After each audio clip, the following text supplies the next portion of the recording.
came, and I just thought to myself, man, you gotta come to a hospice. Yeah. You know, but regardless. You don't dress like this when you go to like your grandpa's. Yeah, well, no, I don't wear latex, but I dress like myself. You do? Yeah. Does it cause a scene at the hospice, or?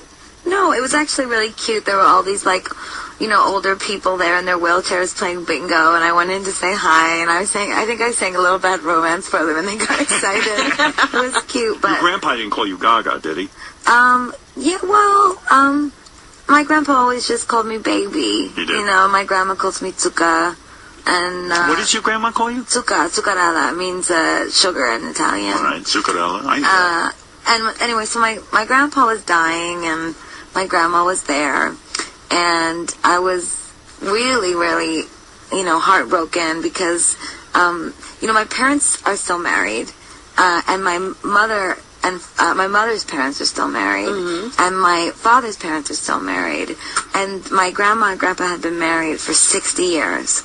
Wow. And my grandmother had never slept with another man. Wow. Other than and you know, she was is a virtuous, amazing woman. And their love story was so beautiful. My grandpa used to sleep in a car outside her house, just to be able to see her every day. Wow.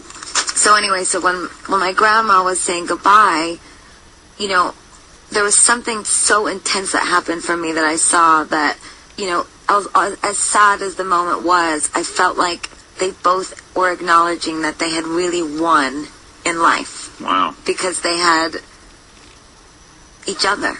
Right. So, she just kept saying, you know, Joey, go. Just go. Because she knew he was in so much pain. And, it was really very strange. He couldn't move, but just 2 times when I touched him and when my grandma touched him, he squeezed our hand. So he knew that we were there, and I swear, Grandpa, I know he's listening. He waited till I came home from tour to die. Because so you're still, I take it your grandma's still alive. Yeah, my grandma's still alive. And were you filled with dread because she would no longer have him around? I was filled with so much, like, empathy and sadness. And the song came to you in that moment? Well, actually... Can you whip out your phone? I mean, or is that rude? I have it on my phone. Grandma, I gotta put what happened was that moment happened. Right. We left, went home, and then the next day, they said, we think he's gonna pass today. And I could just tell that my dad was really sad. And my dad actually... lost his sister when he was really young, so, you know, death in our family, we're Italian, it's a big, you know, it's a big deal in anyone's family, but Italians, you know, it's like the whole, you know, the whole town of Palermo and Sicily for the funeral, you know, so anyway, so my dad and I sat at the piano in my family's house, and we had this big bottle of agave tequila. And my dad and I just started doing shots back and forth, and we were both crying. I just kept saying, Dad, you know, Grandpa's about to cross over into his glorious moment. It's just hard now because he's on the edge. Right. Right.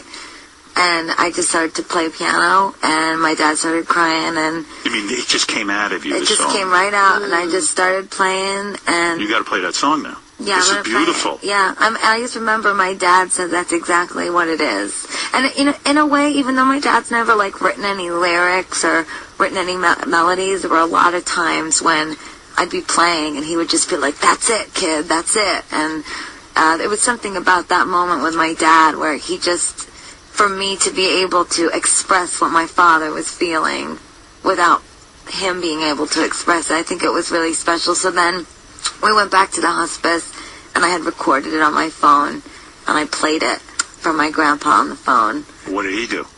Well, he couldn't. He was completely out of it. But yeah. You feel that maybe he heard it. I know he heard it. Are you deeply religious? I mean, do you believe in all that crossing over stuff and all that? Yeah, you do? Yeah. I'm really, really religious. And you had heavy religious training? Well, I went to Catholic school. Right. But I just know that right after that, we all begged my grandma not to stay, because she just wouldn't leave his side. And it was the sweetest and the saddest thing she just wouldn't leave his side. That sounds awful. And I just said, Grandma, he's too proud. He's not going to want to watch you. He's not going to want you to see him go. He's Italian. He's so proud. And we left, and a couple hours later, he died. Let me hear this song that you wrote about your grandfather. I would really like to hear this. That's a good story.